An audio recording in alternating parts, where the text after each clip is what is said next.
Hi, welcome to Heroic Lives. Today's heroic person is Blessed Imelda Lambertini. She's known as the patroness of First Communicants, and today we're going to see why.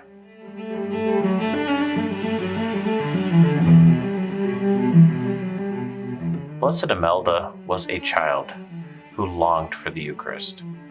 I think within all of us there is that longing, whether we recognize it as such or not. We long for God. As St. Augustine said, our hearts are restless until they rest in Him. And the Eucharist being God Himself, Jesus Christ, body, soul, blood, and divinity, is that which we long for, whether we know it or not. Imelda knew it.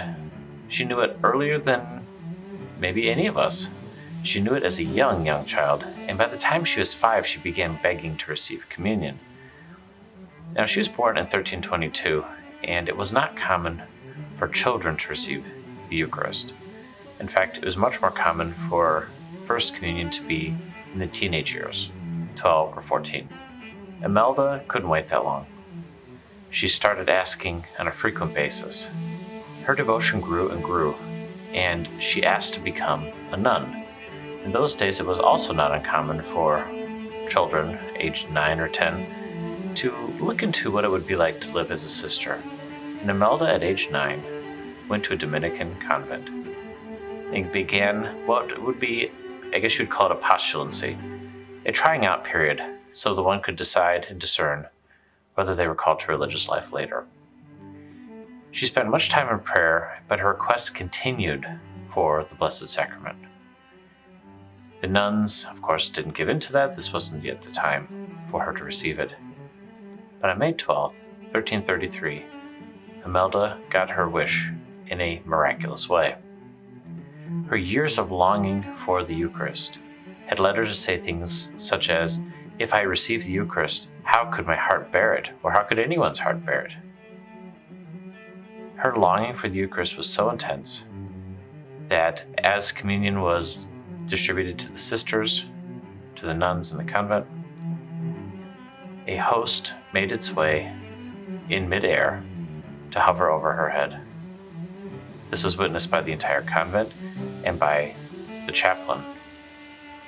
The chaplain came up to her and, seeing what it was indicating, held out the paten, and the host descended onto the paten in front of her, and the priest gave her Holy Communion, even though she was only 9. Imelda went into a sort of ecstatic prayer.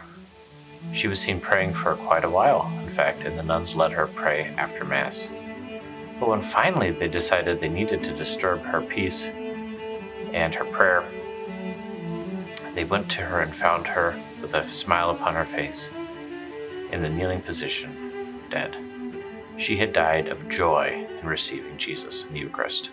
That leads me to 2 thoughts I would like to share today. The first is my own story of First Communion. When I first received communion, I was an adult. It was March 30th, 2013, and I had waited with great longing for the Eucharist. Not all times we receive the Eucharist, First Eucharist, we find it particularly miraculous the way Imelda did, but it is. It is so mysterious. It works within us in such a way that we don't understand it. At least we can't understand the depths of it.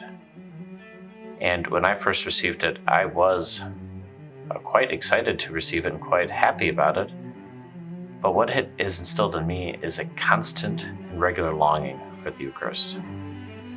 And in times such as COVID and pandemic, where we may not be able to go to Mass, or when we're sick, infirm, or homebound and may not be able to go to Mass, or to be able to receive communion, that longing can be satisfied, at least in part, through something called spiritual communion. Now, obviously, the best form of communion is the sacramental communion, but I don't think that we give spiritual communion enough credit for the times in which we cannot receive Blessed Sacrament in a sacramental way. So I offer this in these times of the pandemic, that when you can't receive, you can always do a spiritual communion. In fact, make it part of your daily prayer routine, perhaps morning prayer. Make a spiritual communion every day. And I'll leave you with this thought. St. Catherine of Siena used to make spiritual communions. And she doubted that they did anything. I mean, she kept doing it because she was instructed to, and she thought maybe it had some value. But she really found its value one day when Jesus appeared to her, holding two chalices, a gold chalice and a silver one. And Jesus told Saint Catherine of Siena, I put your sacramental communions in the gold chalice, and your spiritual ones in the silver one. Both are pleasing to me.